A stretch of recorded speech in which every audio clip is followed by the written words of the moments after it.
Hi, I'm Liz. And I'm River, and you're listening to The Book Fairies. And today we are joined by Sophia. Thank you so much for joining us. Hi. Of course, thank you for having me. This is actually my first podcast, so I'm super excited. Oh, wow, it's only your first one? I feel like you should have already done like tons. I don't know. No one's asked me. We're so happy that you wanted to be here.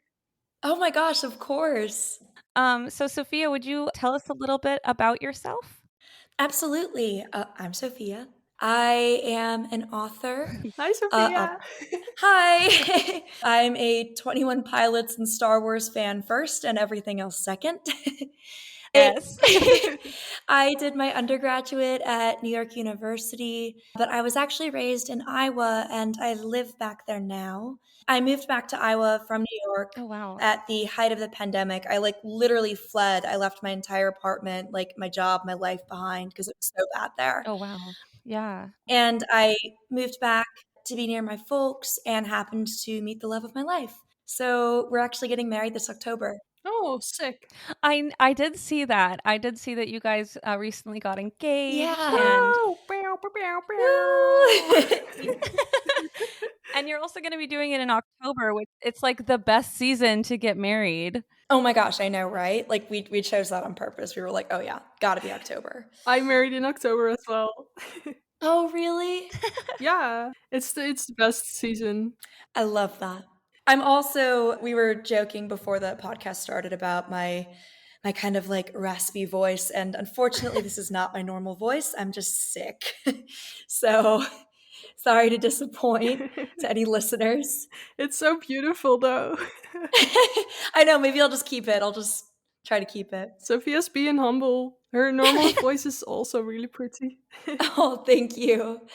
Let me see, what else about myself? My fiance and I, we have a senior rescue dog named Milo and an orange tabby cat named Matcha. Aww. Yeah, we got Milo last year. that. He was the oldest dog in the pound. He was so sad, and we just had to take him. I'm autistic, so there's that. So are we. Hell yeah, welcome to the club. Hell yes, love it. I also have a physical disability called lymphedema, which I try to be pretty vocal about on my various platforms just to help other patients because it's extremely underdiagnosed. So what is that exactly? So lymphedema is it's a disorder involving the lymphatic system, which, like your lymph nodes and stuff. Yeah. Yeah. So there are tiny, tiny vessels that connect all the lymph nodes all over your body, just like veins. And they carry fluid and toxins out of your body. And basically lymphedema is just that part of your system is either slow, non-existent, or broken. And it causes moderate to extreme swelling, either in the extremities, the face, the torso. It can be anywhere. Mine is congenital, meaning I was born with it. And it is only in my legs, thankfully. I've had presenting symptoms for, I think, 11 years now. And actually, literally last year, I had 28 hours of surgery. Oh my goodness. To help augment the system.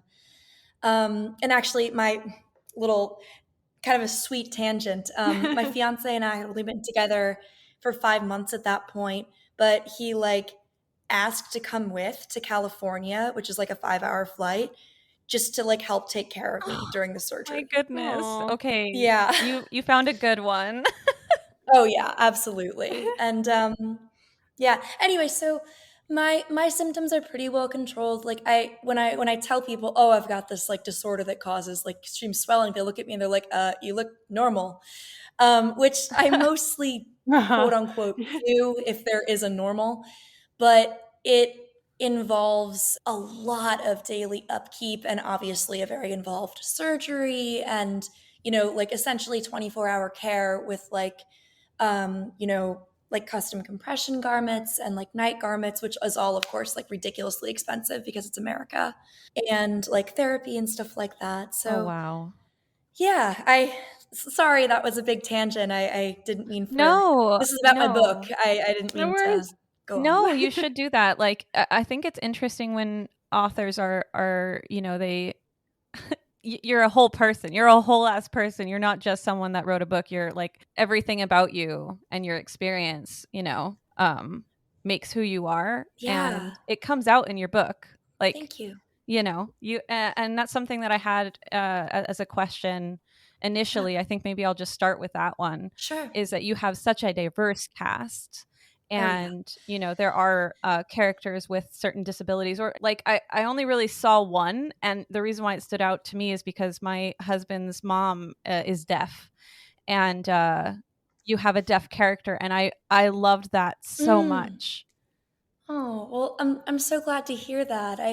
I know he had a fairly minor role, but I think, as I'm not deaf or hard of hearing, but I think as someone like with a disability, I think it's good to see that kind of thing just normalized. Like, Right. to not have it be, A taboo. yeah, okay, it's not the main character, but it's just normal. Like, he Yeah. just has this thing, and he's also like, protecting the whole ass rebellion, and like that's, I guess, a tiny spoiler, but not really, and he's protecting the whole ass rebellion, and has this amazing magic, and like, it just is. Yeah, my favorite part about that scene too is that there were these two other main characters that spoke back to him. They like signed back to him, and I was just sick. like on the verge of tears. I was like, this is so sweet. Oh my gosh. That's so good. That makes me really happy. Yeah. The backstory for that was actually that sort of, and I don't know if we're gonna get into like talking about like the plot in the world at all, but the sort of I really hope we do. Okay, well let's do it. I'm in. But I believe me, I could go on for like 3 hours. I won't, but we could. We want you to. But the backstory, the reason that they both knew how to sign is because they learned it to communicate silently on missions. Right. But then used it to bridge the gap with him, and just like on a daily basis in like a normal setting. So yeah, that's so cool. Incredible like character building. Oh, thanks. I really appreciate that. And I don't want to give spoilers, but there is a character, you'll probably know who I'm talking about, who's very seriously injured at the end of book 1. Yeah. And she's going to be dealing a lot with the physical fallout from that in book 2. She is not able in many capacities to do the things that she used to be able to do, and really goes through kind of I guess I'm giving spoilers for my own book, but she goes through kind of a reckoning, with herself. Right. Yeah. I don't know. I don't think Liz has finished yet. Liz has just started reading, but oh no, I'm just at chapter 5, so not far at all. Okay, yeah. Well, I won't spoil it then. I won't spoil who it is, but someone is injured, and it becomes sort of a chronic disability for her. Yeah, and it's so traumatic the way it happens. I don't want to give too many spoilers either, but your writing is just so good. Oh, yeah. It's fucked up. It is. I remember I messaged you and I was like, because I read the prologue and I was like, this shit is bomb, and you were like, what did you say? Same though. It was you used a term I'd never heard before. It was something like something about a punch. You don't push a punch. Oh, I don't pull punches. Yeah, pull punches. I'd never heard that. I had to look it up, and I was like, damn. Yeah, I grew up in Taekwondo, so I guess I'm just kind of like, I don't know. I think about that stuff. That's amazing. But, yeah. Oh, yeah. I can't do it anymore, unfortunately, because of my condition. But I was pretty good back in the day. Yeah, my brother actually also did Taekwondo, and I took a few classes, but I think I was just a little too meek. Totally understand. I think I was 11 when I got my black belt, and I still do like some stuff. You got stuff. A black belt? Oh yeah.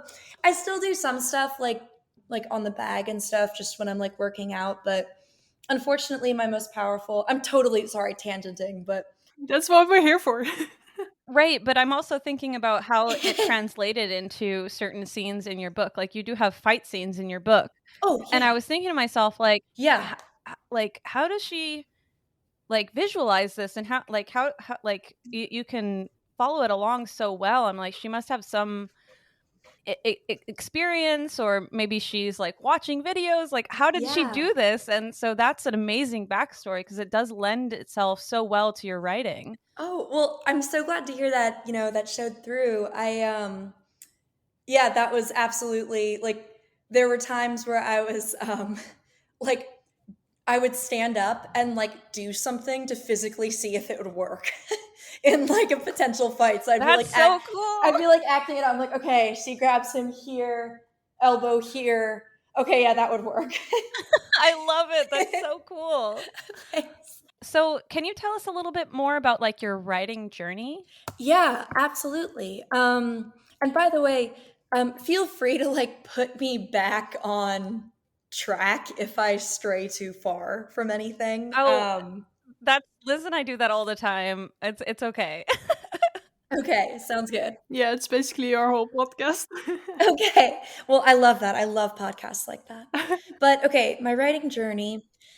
So, I was a reader first. I think like most writers. I actually we think probably because of my undiagnosed autism, I struggled quite a bit with reading in the early days, like the really early days. Like I Mhm. couldn't learn how to read. But then I found Yeah. something that I wanted to read, which, J.K. Rowling sucks, but in the early 2000s, we didn't really know that. And it was Oh, Harry Potter. yeah. We're all there. Yeah. We're I all mean, there. like fuck her, but also like, I She owe did her something. Yeah, she did, like, cater to all of our childhoods in a big way, but she Oh, sucks yeah. as a person. She sucks as a person. Wait, didn't Daniel Radcliffe write the Harry Potter books though? Yeah, I heard he did. I heard he did. I don't know what I'm talking about. I must have my facts wrong. But Glad to help. anyway, but my mom was really, really incredible because instead of saying like, "Oh, you're too young," or like, "You can't read, that's too big a book," she got the first book with me and then read it to me I and love like taught me how to that. read with Harry Potter. Aw. Oh my gosh. And from then on, like once I hit that kind of like, every kid with autism, Yeah, yeah. Sorry, like that TikTok sound, once I hit that sort of like special interest thing, I was just like on a roll. And I blew through every book that interested me in my elementary school library in like a couple years. And my natural next inclination was just like, okay, I guess I'll just write my own. That's so nice. I love that. And I did. I was like 8, I think, and I still have it. I have it's in some like TikTok videos. It was in my like spiral notebook that was supposed to be for like, like my English class. And it was just cover to cover this story in like super shitty like cursive. It was called, I think, The Journey to Demetheda. Oh, but that's so sick though. Journey to Demetheda? Demethedept. It was a magical country you could only enter through a book. Oh, And that's amazing, actually. I would read Yes. that book. Yeah, that sounds sick as fuck. And I was reading the opening line the other day, and oh my god, this is like the most like 8-year-old American thing I've ever read in my life. I was like, Catherine lived in a small town in Europe. Like not a country, just Europe in general. I think I thought that was a country. Oh my gosh. That's so cute. I know. And she lived at an orphanage where she worked most of the day, which I just My heart is like anyway. Well, that's definitely what Europe is like. Yeah, a small town in Europe. I love it. So I suppose you could argue I was just being very general, but There's a lot of small towns there. there are indeed. She was talking about the Netherlands, obviously. Oh, I love the Netherlands. Oh my god. Oh, you do? Nice. That's where Yeah. Liz is from. That's what the accent is. Oh yeah. Oh my gosh. I like didn't catch that. So I lived there for about 6 years, and my sister still lives there. And Oh, wow. Liz, I've lived here my whole life. Nice. yeah, but she was telling me about us. She was like sending me all the little like snippets that she enjoyed from your Oh. book, and she was like, I keep turning. Oh, yeah, that's She's like, I keep turning the kips into chickens. yeah. Every time you describe a kip, I just see a chicken person. Oh my because gosh, is that what that means? Yeah. kip means chicken. Oh my god. It's so cute. That is my new favorite fact. Oh my god. We should draw someone who's like a kip as a chicken person. I bet they're so cute though as chicken people. I love how you thought of them though. Like in book 2, I guess minor spoilers again, but not really. I mean, it's just a character. There is a character who he has like a humanoid form, but he's like a seal pup. Like his features are like I a love baby that. seal. And like he has like sort of paws almost, and he's covered in this like downy fur and has like big round black eyes, and he's like I kind love of chubby this. and like adorable and like squishy, and I love him so much. He's like one of my favorite character designs ever. So I can't wait for you guys to meet him. So no chicken people, but I guess seal people. Yeah, it's interesting. Like I remember reading through, and like as you were describing certain kinds of vexes and luminae, like they're so interesting. Mhm. And like I still feel like sometimes I have to go back and read the descriptions, because you can, there's certain Mhm. aspects about them that are very like clear in your writing, but you give enough so that way the reader kind of has the ability to make up their form in their head. And I love that. Like I think it's so interesting, like the way that you write these different Nice. like looks and character designs. can we also talk about how beautiful the writing is on its own? Like how Oh, it's so lyrical and pretty. Like I've highlighted so many lines already. thank you. That's so kind. I really appreciate that. You know, kind of looping back to like the whole writing journey thing. I after I left so I had an agent for about 3 years for this book. And after I left that relationship, you know, like a good author agent relationship will be positive and, you know, like bring all sorts of oh sorry, I just got a text. My grandmother's out of surgery and it went well. Oh, nice. Oh, awesome. Sorry. Okay, that's great. Wonderful. No, that's so good. Yeah, weight off my shoulders. Okay. Anyway, Awesome. so yeah. Yeah. Oh gosh, what was I saying? You were talking about author agent relationships. Yeah, you know, a good author agent relationship is going to be, you know, kind of a like a virtuous cycle. Like you're gonna like feed off each other in a positive way. But I unfortunately had a pretty bad experience, and I think a pretty unusual experience with my first agent.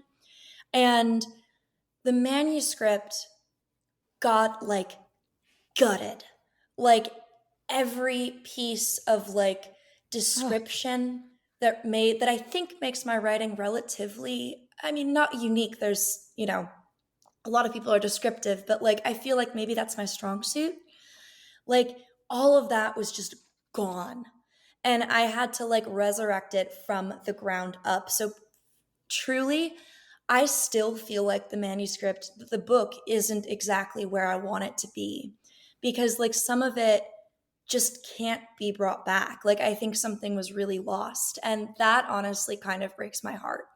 I'm really, really glad to hear though that it was like, you know, that like you find it like descriptive enough and like, you know, are like enjoying the prose and stuff like that. But I think to me, like as an artist, it's still not quite, it's like 95% where I want it to be. But that's still amazing. And honestly, after going through what you did, like the fact that you could bring it back 95% is incredible. Oh, thanks. And, you know, now at least you know, moving forward with your series that you're not going to have someone behind you saying, no, you can't do that. Or like, how fucked up is that? Like, you put so much time and effort into your descriptions and then someone says no? Like, what the like, usually you need that. You need, all this lush. I have like I'm obviously not gonna drop any names or anything like that, but there's some tea about that. Oh yeah, you're gonna have to tell us. Well, I mean, like, I just won't use like names or agencies or anything like that. Go, we're ready. I want to preface this by saying that I think there is a certain breed of author where like they're like, I can do no wrong. If you have like an issue with my book, then you're the one that's wrong. And like, I don't need an editor.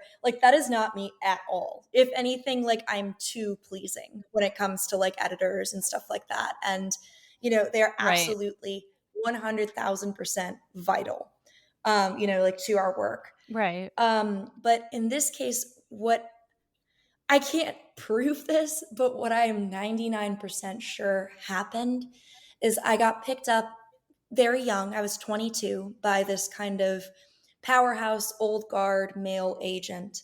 And he had this one particular smash hit client that had been churning out books for decades, like a fantasy powerhouse kind of thing. Like many NYT bestsellers, all that stuff. And his books are incredible, but they are written very differently than mine. I'm very much a more like, he's very action oriented. I'm very like prose description oriented, world building kind of stuff. And again, not trashing him. He's incredible and has had more success than like 99.99% of authors ever will. And his books are great. Right. But it's just not me. Yeah. And what I realized after I left that agented relationship was I'm pretty sure my agent was trying to turn me into him. Yeah. I mean, if he's getting success from another client and he sees how and why he's successful with that client, of course he's going to start, maybe even subconsciously pushing you into that direction. Yeah. And that's not fair because that's not who you are. That's not authentic to you as a writer. Yeah. And like, and I think and also like the average agent and like any good agent would not do that, Yeah. But most agents would not do that.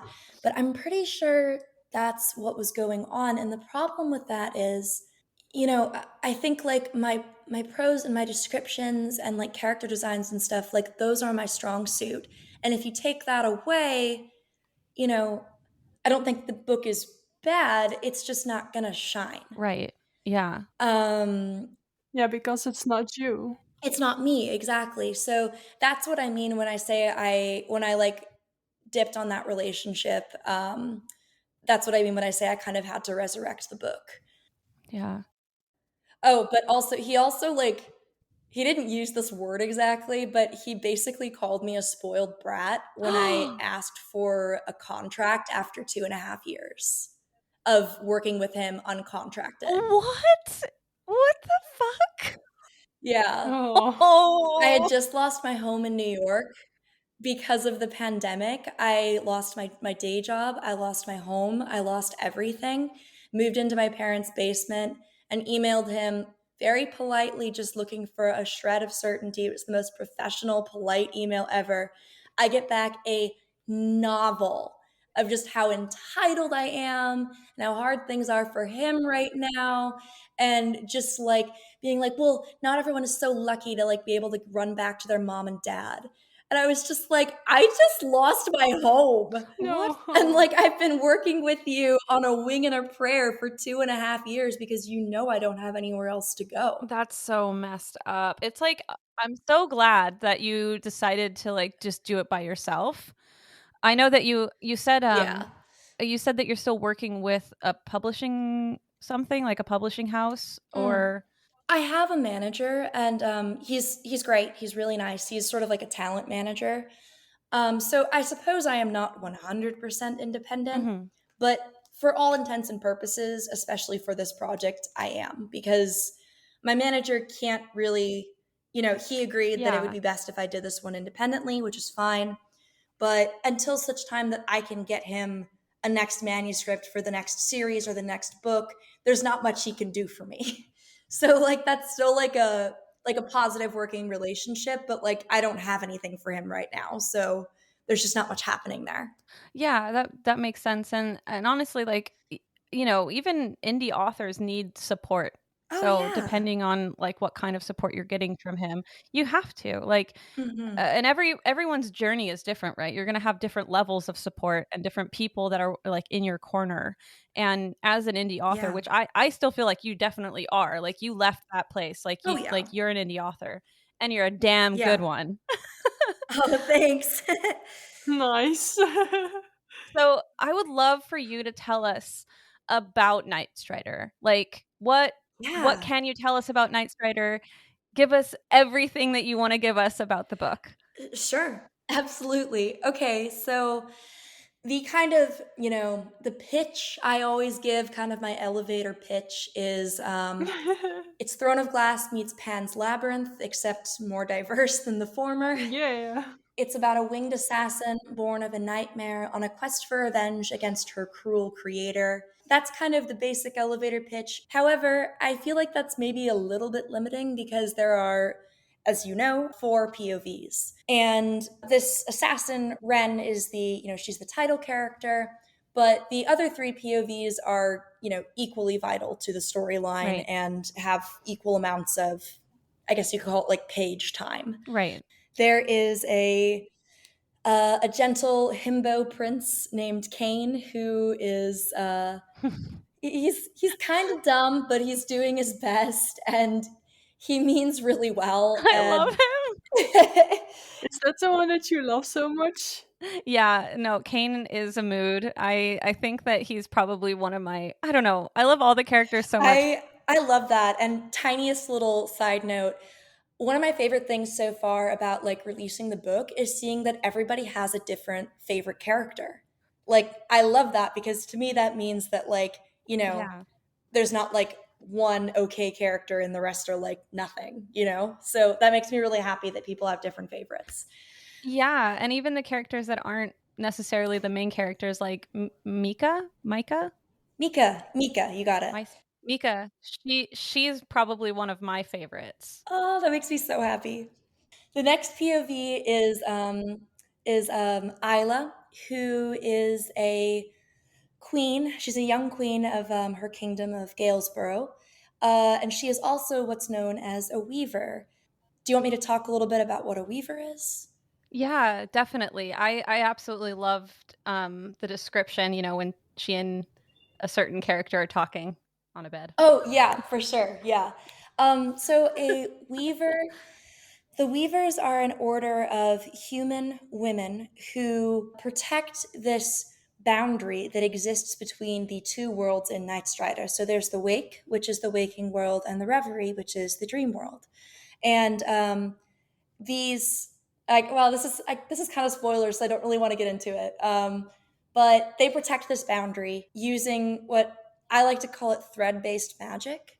So they kind of cut and stitch and weave and keep the boundary whole. And they believe fervently that if the boundary were to fall, the worlds would collapse. Yeah. So Isla has, honestly, like, I think of all the 4 main characters, Isla has like the most on her plate. Yeah, she does.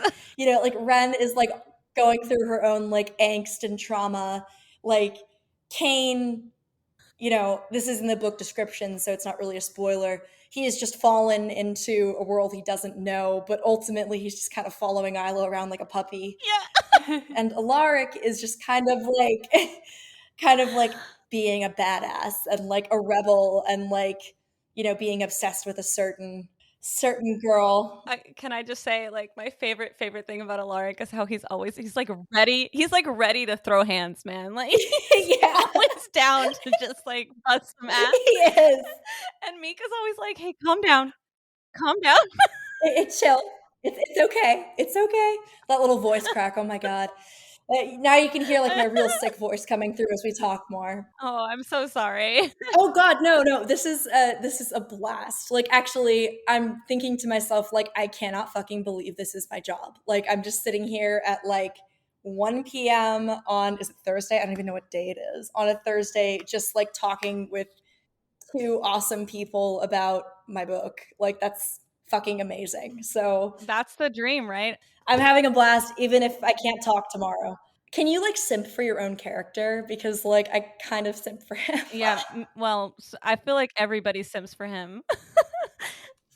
Oh yeah, I mean like the horns, like Jesus Christ. Yeah, he's like 6'4". He's like 6'4", like black horns, like lean, muscular, like gorgeous, like olive skin, like super dark eyes, and he bakes and also like is always ready to fight. So I kind of feel like Wait, he baked? Yeah, he he bakes. Yeah, he bakes. That's sick. I love that she calls him Baker. Yeah, she calls him Baker. The way you guys are like simping for him, I was like that's with Ren. The second that she jumps off the cliff and flies, I'm just like, oh, holy fuck! Please step on me. Oh God, same. Yeah, no, Ren is. Whew, yeah, Ren is gorgeous. Again, simping for my own character, but yeah, Ren is stunning. Like everyone, since they're all like beautiful. Like all my main characters are beautiful. Yep. But it's fantasy, so I can do what I want. It's fine. Yep. I also think it's really clever the way that each of them has their own, when you create characters in a book, they always tell you like make sure that, you give each character an arc or something that they're longing for or what's the word, like A purpose? a purpose, yeah. And you see it sometimes, Mm-hmm. but mostly it's like the one main character. You Mm-hmm. can really tell with these characters, these four main characters, that each one has their own thing that they're Mm-hmm. dealing with, and each one has their own like goal.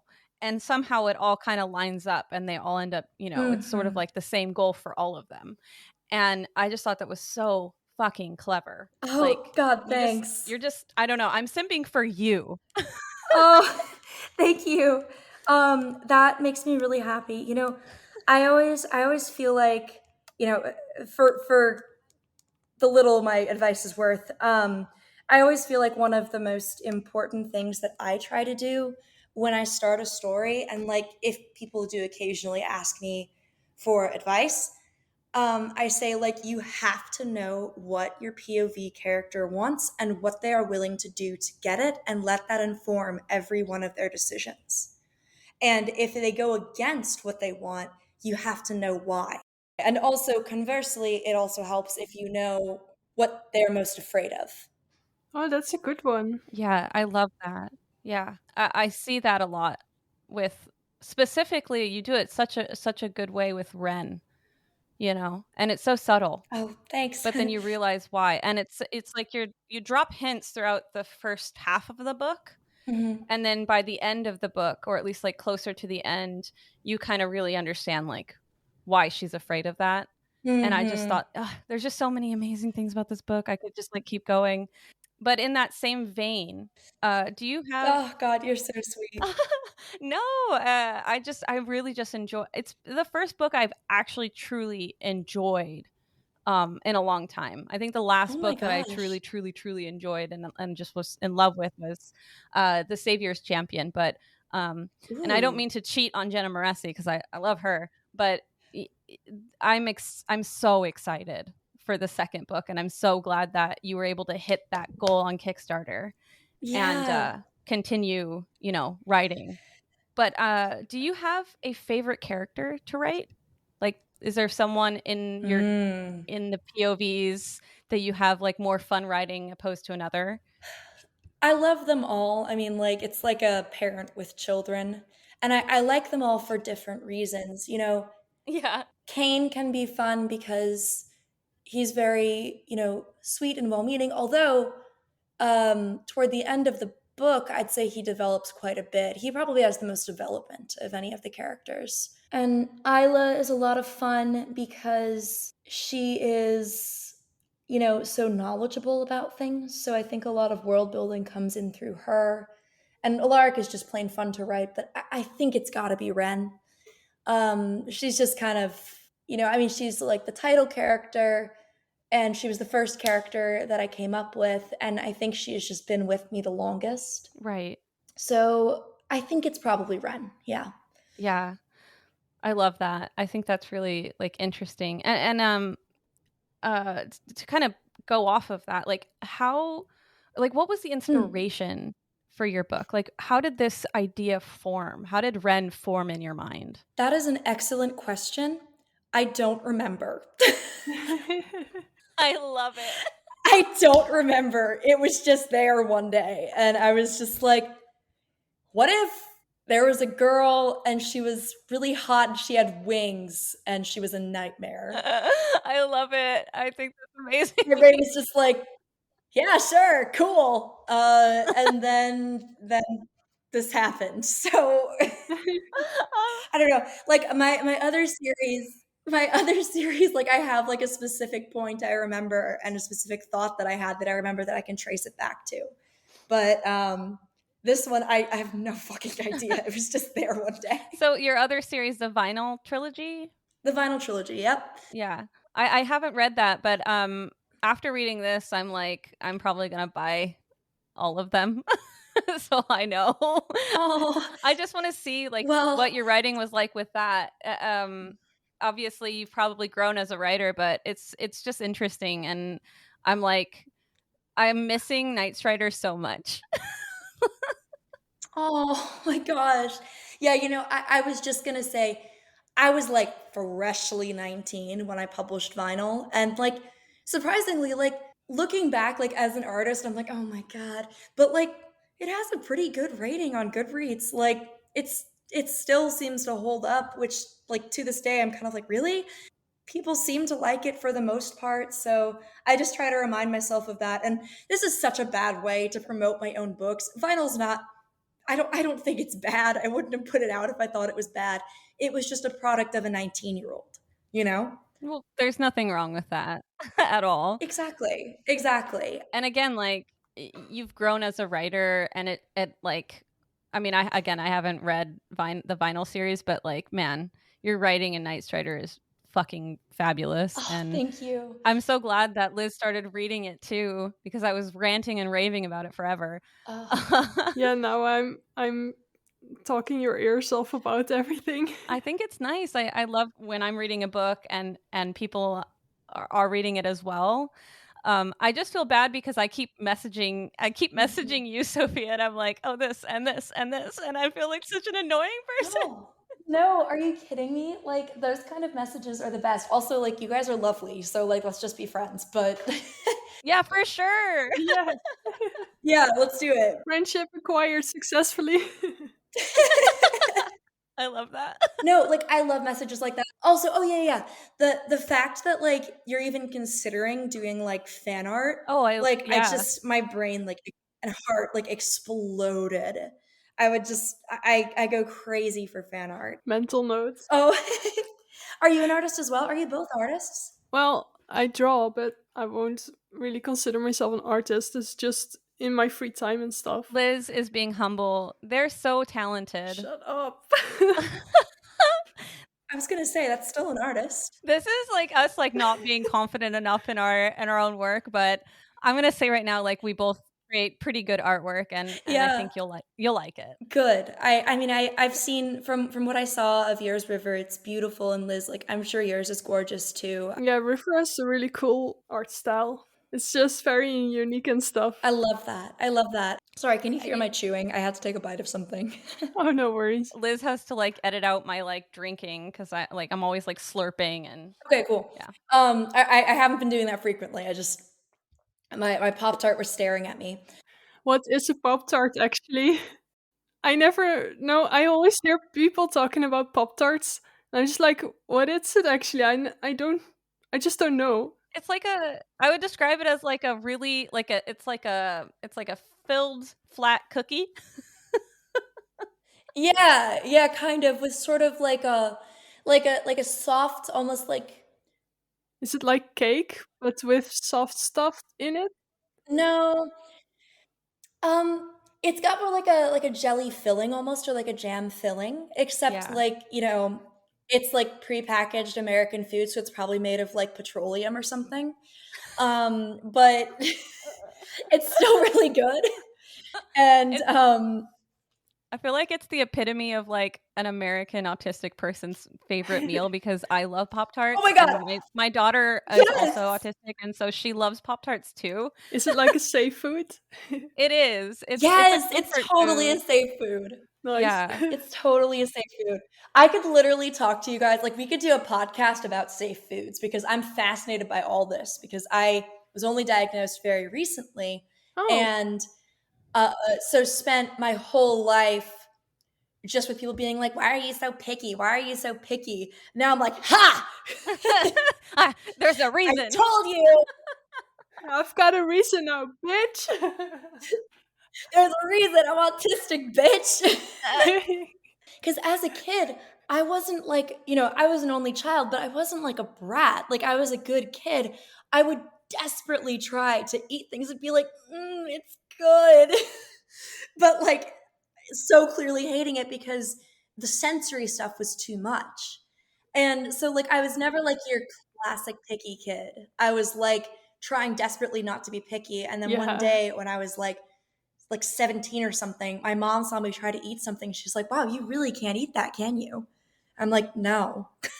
Yeah. It's like textures are a big thing for me. Like I can't eat I can't eat yogurts with like clumps in them. Yeah. Oh, yeah. Same. And I didn't know I was autistic either until about I wouldn't say like 2 years ago. And I always just thought I was just weird and picky too. And like seeing my daughter go through it, she's 7 now. Oh, baby. And I'm so much more like understanding because I know that she has ADHD and autism. So she's just very sensitive. Yeah. And she has like the particular foods that she gravitates towards, and we kind of try to stick to that.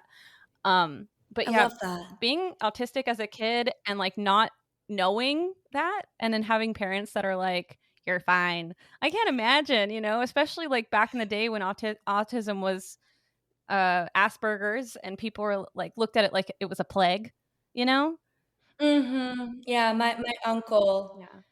is autistic as well. I know that the term Asperger's is being kind of pushed out as more revelations come out about it, but growing up, that's what I heard he had. Right. Yeah. Mm-hmm. When I got diagnosed, I was diagnosed with Asperger's because it was just what it was back Yeah, then. that was the term. That was the term back then. And I didn't know the history behind it until recently. I was like, Yeah. oh my God. It's interesting how far we've come, and like just knowing like how broad the spectrum is, and especially as women, because women are or girls are often not diagnosed as easily as because we mask so well, and we, what is it called, like we mirror. Yeah, mirror and masking. One book that I would recommend is Unmasking Autism. Me and my sister are reading that one, and it's really like helpful because we just see things that are like, oh, okay, makes sense.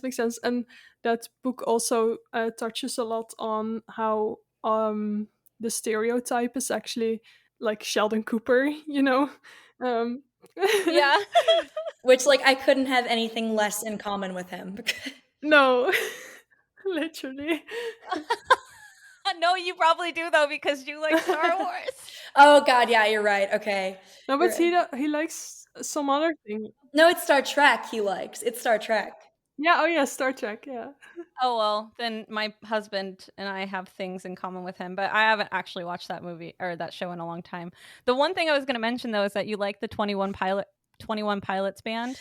Yes, and also I have a funny story about that related to autism. It's really quick. So my friend Cam, they are also autistic. I came to them when I was kind of figuring it out, and they sent me a voice message and they said, Sophia, I have known for 3 years that you are autistic. Do you want to know why? I was like, why? And they're like, because your hyperfixation / special interest is 21 fucking pilots. Do you know how many of my autistic friends are obsessed with 21 pilots?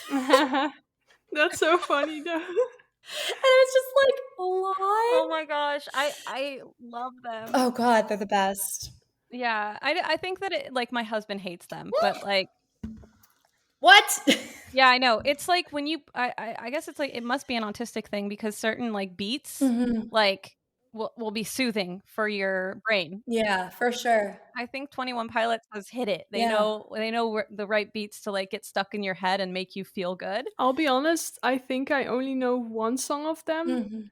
and it might be Stressed out? the no, from Suicide Squad, or that may be Oh yeah.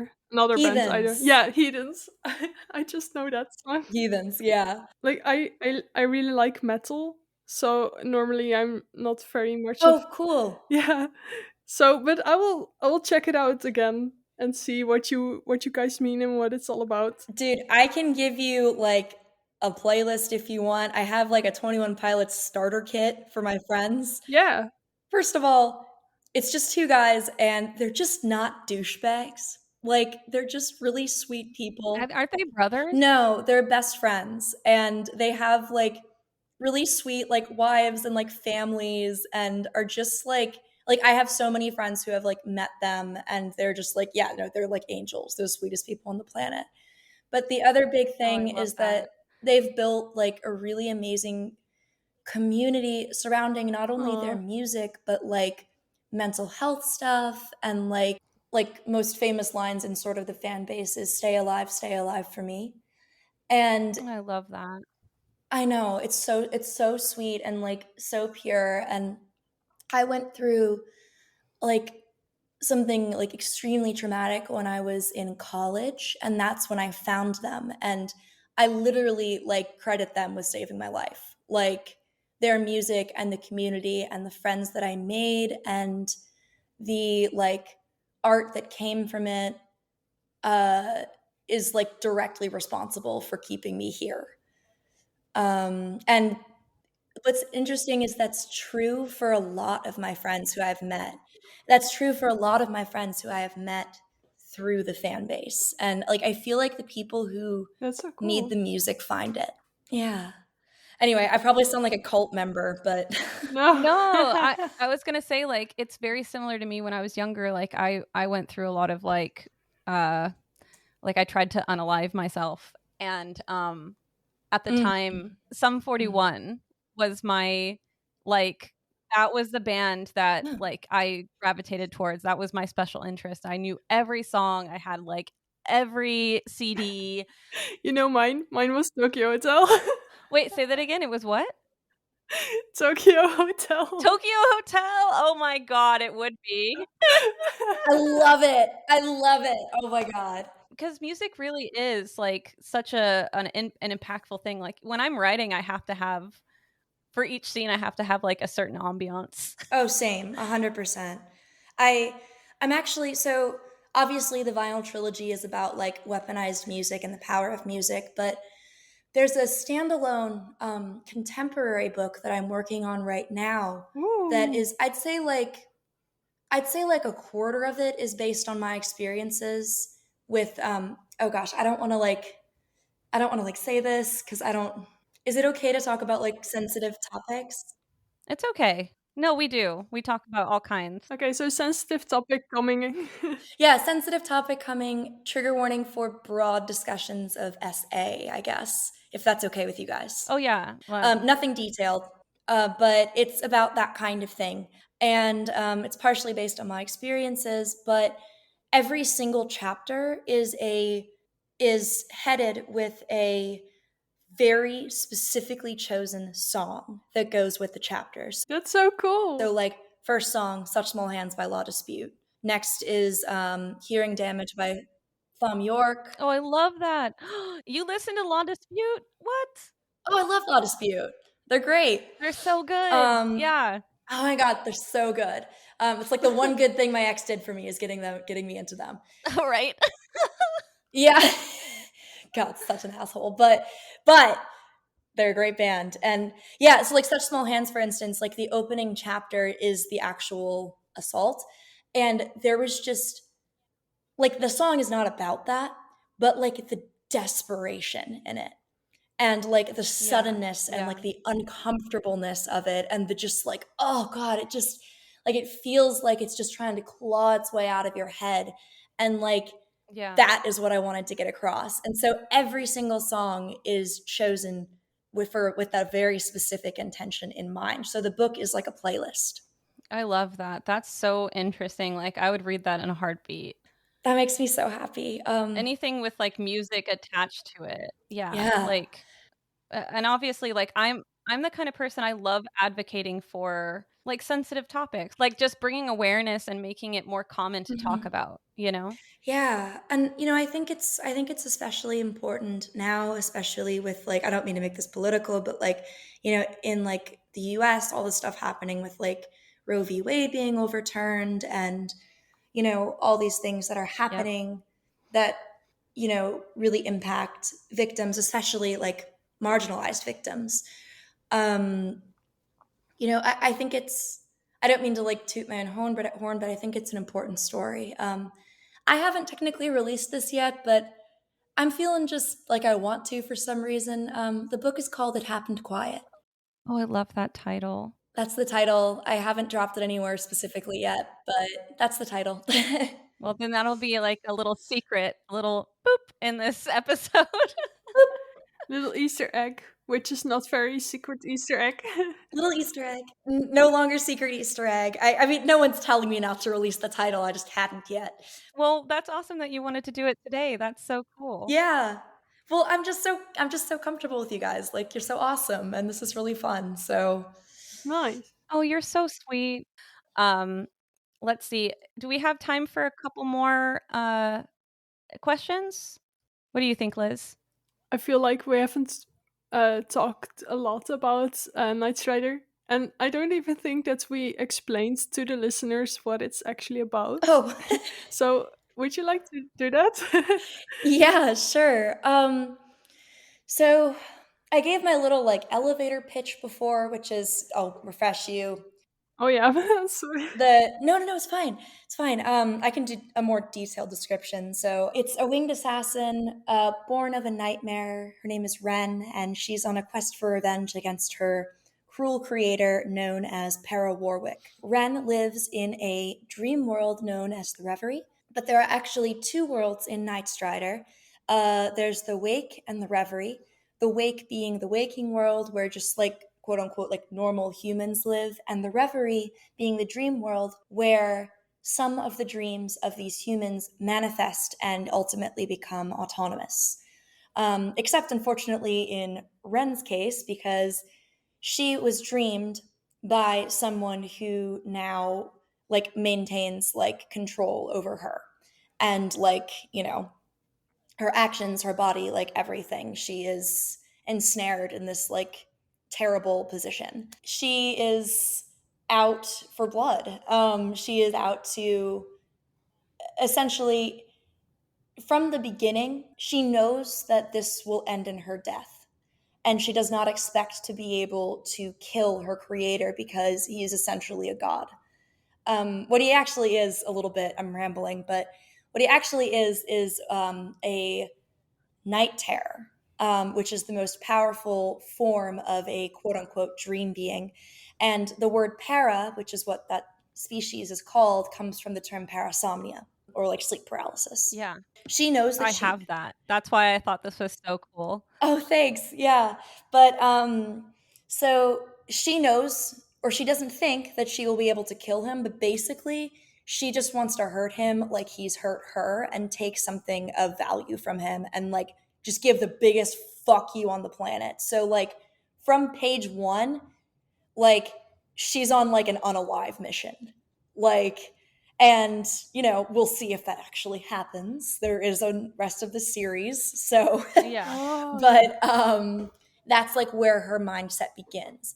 There are also Ren is the title character. She's also known as Nightstrider, but there are three other main POVs that have like equal amounts of time on the page. There is Cain Fallon, who is prince of a kingdom called Wolfhelm in the Wake.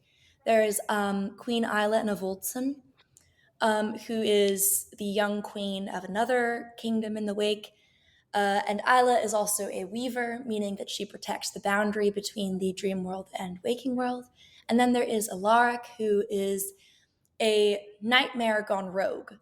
who is working against sort of the like the night terrors and sort of the establishment in the Reverie, and trying to amend for a very dark past. So that's kind of the main thing. And the POVs, they start out separate, but they kind of crisscross each other over the course of the book, and then ultimately all come together at the end. And one of the reasons I am most excited for people to read book 2, that title I'm not going to release quite yet, because I'm kind of saving that one. But I do have a title for it, and if I do say so myself, it's pretty sick. I like it a lot. I actually like it more than Nightstrider. Oh, nice. We love that. We love a good glow up. Yeah. But my favorite thing so far about that book is that so the 4 main characters come together in like sort of the final quarter of the book. They pair off as the book goes along. There's Ren and Alaric, and then Isla and Kane. But then they all come together in the very end. And in book 2, they are all 4 of them together for the vast majority of the time. And that has been a blast to write. That has been so fun to write because their dynamic is really interesting. And there's a lot of like trauma, and I love that. there's a lot of trauma between them, and like a lot of shared trauma, and some things that go down that make their relationships complicated. But it's been a blast to write. I also love how your characters, the dream characters, are bound to the ones that dream them. So when they die, that's the dream characters also die. I don't know if that's for everyone though, but I think that's really cool. Yeah. Yeah, so the way that it thank you so much. And the way that that works, it's a little intricate, I think, and a few readers have said that it's been a little bit difficult, maybe like the first 50 or so pages, because like, and I'm not saying this as like a flex, but like there's just a lot. Like there's a lot of different species, and they all kind of have different things about them. And I worried that I made it too overly complicated, but hopefully, I mean, you all seem to get it. So Yeah. Yeah. And you have everything in the back of the book. And so I didn't know that. So when I started reading, I was really trying to take everything in by just reading along. But I didn't mind it because I love the writing so much and I love the character so much that after a while I just it just Yeah, clicked. that's how I go about it as well. Yeah. So I that think it makes just me really depends on the happy. reader. But yes, yeah, and for future readers, there is a terms list. So there's a glossary, character pronunciation guide, and a places list in the back of the book. And those are all like organized. So if you're ever struggling, that is there. Yeah, I was particularly trying to figure out how to pronounce one character's name, and I just didn't know how to do it, so I kept saying it a certain way in my head until I found the glossary, and I was like, "Oh, that's how you say Found the it." guide. Was it Sorsha? Yes, it was. Yeah, it's an Irish name, I believe. But I really love it. And so I think people are going to think I got it from Saoirse Ronan, Yeah. but I actually got it from my neighbor's dog. Yeah, it's interesting, like where people will assume that you get names and stuff. Like, I love Isla's name. I think Isla is so pretty. And Alaric, like Alaric's name, I'm like, I've never heard that before, and it's the tits. So I love it. I'm going to start saying that, the tits. The tits. Oh, I was like, wait, does he have tits? What do you mean? Do y'all want to know where I got the name Isla? yeah, I would love to. Yeah. It was my great-grandmother's name. Her name was Isla Faye Zipsey, and Faye Zipsey is actually the middle and last name of the Ooh. main character in the vinyl series. So I have used all of her names, just because I wanted to. Ren, I don't know where that came from. Oh wow. Yeah. Oh. Alaric, I just thought sounded cool, and Ren, I guess, was from her wings. That's so amazing. Yeah, that's so cool.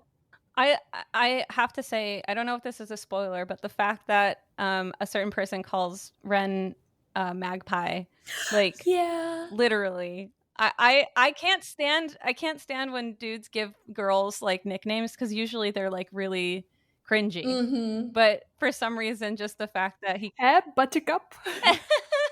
You know, it's like something stupid. Like for some reason, it reminds me of Lost with what's his name calling. Well, Freckles is kind of cute, but Sawyer? yeah, Sawyer calls her Freckles. Freckles is kind of cute, but it's still Yeah. like it's a physical feature on her face, and like, or you get like if a girl has red hair, they call her Red, and I'm like, it's just gross. But Right. Magpie is so fucking cute. I was just like, this is adorable. I love that. Also, like, we're totally like showing our age here with the Lost references. Like, I just knew immediately. I know, right? I like that you've watched it. Oh my gosh. Okay, so I got into Lost and Alias when I was like 9. I was like Oh way wow. too Oh, young. I forget that I'm a lot older than I'm older than you too, right, Liz? Yeah. I'm in the Yeah. 27 club.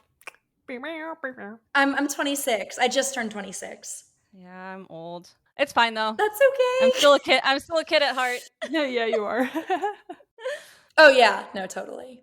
Alias was like, God, I should have known that I was queer so much sooner than I did because I was in my room, I was rewatching DVDs of this one scene in like season 2 of like Sydney Bristow just in like lingerie. And she had like, I was like 11 at this point, and she like walked out in lingerie with like, I think it was like AC/DC playing in the background or something, like Back in Black, you know?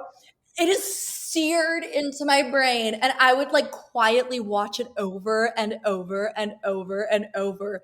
And then for the next 10 years, I was like, oh yeah, I'm straight. Yeah. I love that you rep bisexual characters too. Like, and the fact that, you know, your main character is bi. Is that okay to say that? Yeah, oh God, yeah, yeah.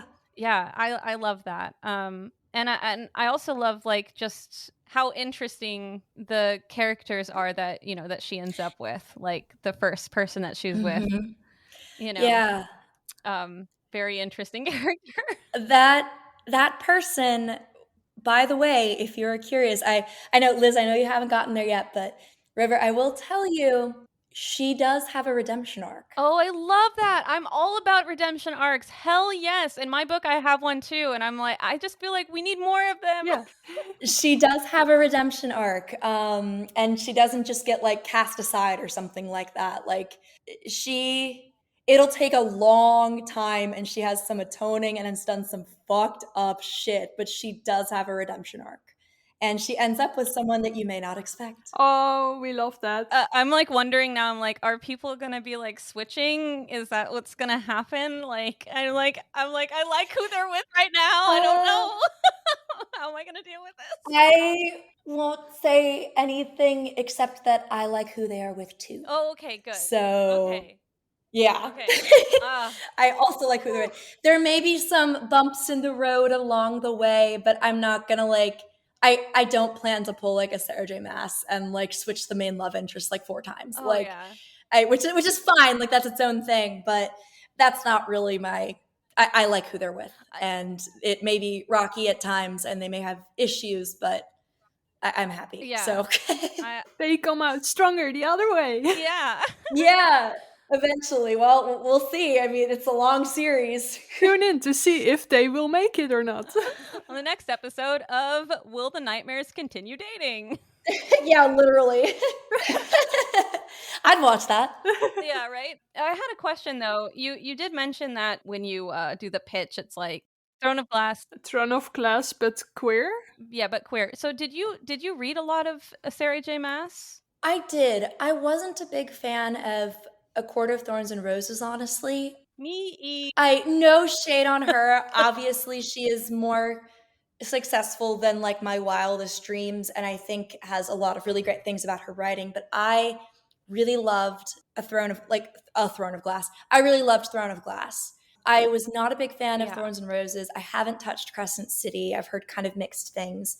But that series did really like shape me quite a bit. And, you know, Sarah J. Maas, like, she's definitely got like some issues like with her writing, you know, like very white, very straight, which, you know, it's not inherently bad, except that not all her representation that is there is very good.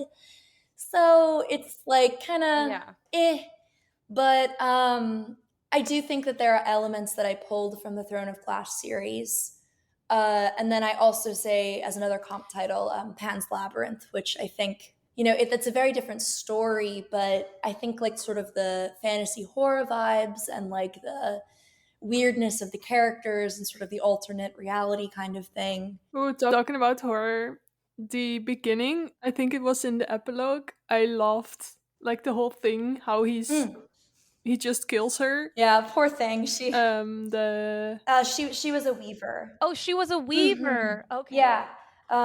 Which is totally fine. There's a lot of details to keep track of, but and a lot of species, but she's a weaver. Oh god, I felt really fucked up after writing that scene because she was young. She was like a kid. She was like 15. Yeah, but you just don't expect it, and I think that's what makes it good writing, Like, I'm not all about killing just for killing's sake, but you did it in such a good way. Like, there are some writers who just, I don't know, kill good characters just to be like, look, I can do this, Yeah, it's just like, boom, here it is. Like, I'm edgy. Yeah, they just kill for the kill. Mm-hmm. Yeah. Yeah, but you did it for a reason. Like there are reasons for your kills. Like even with Ren, like Ren goes on a rampage. On a rampage. But But that suits her character. That's who she is, Mm-hmm. And oh my god, the scene. Okay, I don't want to spoil this, so we can cut it out if you would like. But the scene with her and Alaric killing all of the Vexes, I was like, oh, and then what happens after? Yeah, yeah. I probably one of my favorite scenes in the book. The way that I explain that to people is it's what I wanted to happen with Rey and Kylo in The Last Jedi after they fought in the throne room. Oh my god, right? Okay, I'm so glad I'm not the only one. Like I know he's like kind of an emo bitch, but he's hot, and I want to see them to get together. Yeah, I know, me too. But Alaric is much kinder. Alaric is just like the way you write men. I'm about it. I love Alaric as a character. That makes me really happy. I certainly tried. Alaric is, I think, interesting to me from like a writer's perspective, is because in some ways I actually feel like, and we'll learn more about this as the series progresses, but his baseline I actually think is not as dark as Ren's.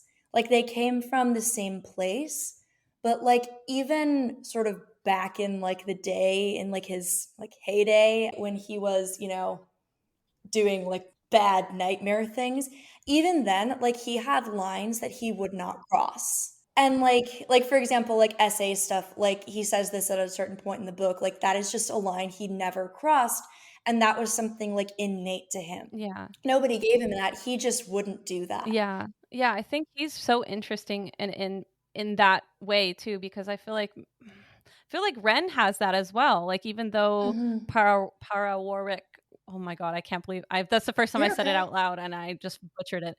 Para Warwick. You're fine. Yeah, Para Warwick created them doesn't necessarily mean that he has control over everything that goes on in their creation. Like, there's a part of them that is just unique to them. Exactly. Yeah. Yeah, exactly. And oh my gosh, I'm just biting my tongue right now because there is a revelation at the end of book 2 that I can't even tease because it's so big. And I'll just say it's about Ren. But it's so big and it like changes everything. That's amazing. So like if you thought like the end of this book was like, oh, is there a plot twist? Holy shit, like that was a big plot twist. Although like some people, okay, interestingly, some people said they saw it coming. Some people did. Big one, yeah. Yes. Some people said they saw it coming and some people said they didn't. I didn't see it coming and it was big for me. Like reading it, I was like, holy fuck. I'm so excited. I love plot twists. Yay. If you thought that one was big, wait till you get to the end of book 2. Because like it like genuinely changes like the fabric of like the universes and like kind of not everything we know is inverted. Like, it's not like it suddenly becomes like a sci-fi book or something, but like, it wasn't like all secretly aliens. It's just like, there's just a huge revelation about a character. I can't say anymore because I feel like people will figure it out if I'm not careful. But it's a really big deal, and I'm really excited. Right. And then now people are gonna listen to this and they're gonna be like coming up with what are they called? Theories, conspiracy theories. Conspiracy theories. Yeah, exactly. So speaking of the second book, how far along are you in your drafting process, or are you actually after that point? Because it sounds like you have a lot already thought out. And have you written it yet, or is it just like in your mind, or how far are you? I have a shitty partial first draft that I am working on a lot. Like, I say it's a first draft, but so much of it, because I wrote part of, I wrote like a good chunk of the book initially when I was still with my agent, and the book was very different. Right. So, like, I have a lot of text, like a lot of words down on paper, but so much of it has changed that it really does feel more like rewriting at this point. But as far as the rewriting process, I'm Yeah. through maybe the first like quarter of like rewriting it. It should be longer than Nightstrider, which is already Oh, a pretty nice. chunky book. I think in word count rather than pages, but I think it's like 488 pages or something. I'm assuming this one will be like 500 plus. Oh, nice. Liz, for example, doesn't really read like thick ass books because, a lot of times the chapters are very daunting and the page count can be really daunting. I love thick books because Mm. it lets me like be in the world longer. Hmm. That's like my personal opinion, but like I love how you break up the chapters. Like your chapter lengths are Yeah. perfect Yeah. for someone that is autistic. Yeah, it's mainly because the attention span or something. It's just very demotivating. Oh my god, thank you. Okay, I'm, like, punching the sky right now because my ex-agent was like, "You can't have that short of chapters, it's a fantasy book. No one's gonna like it, no one's gonna read it." I'm like, "No! I know my audience. I know they will like it. I know they will like it." I'm sorry, I'm screaming, but No, it's good. Like I love it. that makes me so happy. that's the first thing I told Liz. I was like, "Listen, this book is really good and you can get through it because of the Mm. chapter lengths." Yeah, and I was like, "Oh, hallelujah." So thank you. Thank you so much. That is a very big thing why I picked it up, but also because of reverse excitement. That makes me insanely happy. Every time Liz and I read books, like we always like if we love it, we like tell each other about it. I have been ranting and raving about this book for so long. I know I got 2 books from you, but I ended up giving them both away, so I'm going to have to buy another one. That's so sweet, you gave them away? I just was so excited. I ended up giving a copy to my husband's mom. Oh, Well, yeah, like I was so excited for these people to read them, and like I just know how they are. They won't buy the book. So it's like I just sure. gifted them the book. Um Oh my god, how sweet. my brother ended up buying it though from Amazon. I think it was like his Yeah. Kindle. But then I ended up giving the hardcover to my sister cuz she's moving to Michigan, and I was like, you could read this on the road. Oh, Um, and then I gave one copy to my husband's mother, and so I just know sweet. she'll enjoy it because she likes fantasy stuff. But yeah, I just really really love this book. I'm so sorry if I come off like I don't know a creepy person, but No, I just love the no, characters in the world. listen, like, this kind of thing, like, I am genuinely, like, honored, like, to be on your podcast. That was a lot of likes, but I'm honored to be on a podcast at all, but specifically, you guys are so sweet and Oh, you're so so cool sweet. and, like, interesting, and not only to have, like, readers that enjoy it, but also Oh, I think because of my like autism and also just growing up an only child and stuff, and also like a lot of my friends live far away, like it's just really great to connect with people on who like I share common interests with and things like that. And Mhm. it's really lovely. So it's absolutely like a favor to me. I love all your messages. So I think it's also because we're all autistic. yeah. yeah, that helps. Yeah. So, Sophia, could you tell everyone where they can find you? Yeah, absolutely. So my largest platform is TikTok, where I am the Neon Vulture. which is a 21 Pilots reference. But I am also the Neon Vulture on Twitter and Instagram. Twitter, Instagram. I do have a Facebook page, which is just my name, Sophia Slade. Let me see. I've got a website. There's a lot of places you can find me, but I will say I am most active on TikTok, Twitter, and Instagram. My Twitter's kind of unhinged, but if you like that, you can follow it. And then all of my books are available, or not all of them. Well, Nightstrider certainly is available pretty much wherever books are sold. Physical stores are kind of hit or miss, but you can get it on Amazon, Barnes and Noble, Powell's, Indigo, all the big ones. If you're interested in just trying out the book, you can actually read it for free on Kindle Unlimited. And if you're interested in helping me out as an author, that is actually a really great way because Amazon doesn't absolutely gut you for Kindle Unlimited authors, that is.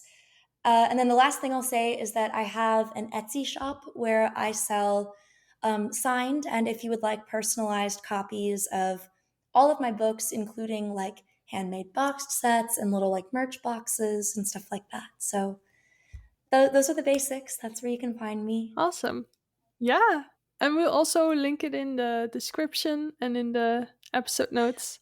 Awesome. And yeah, you can also find us also in the description.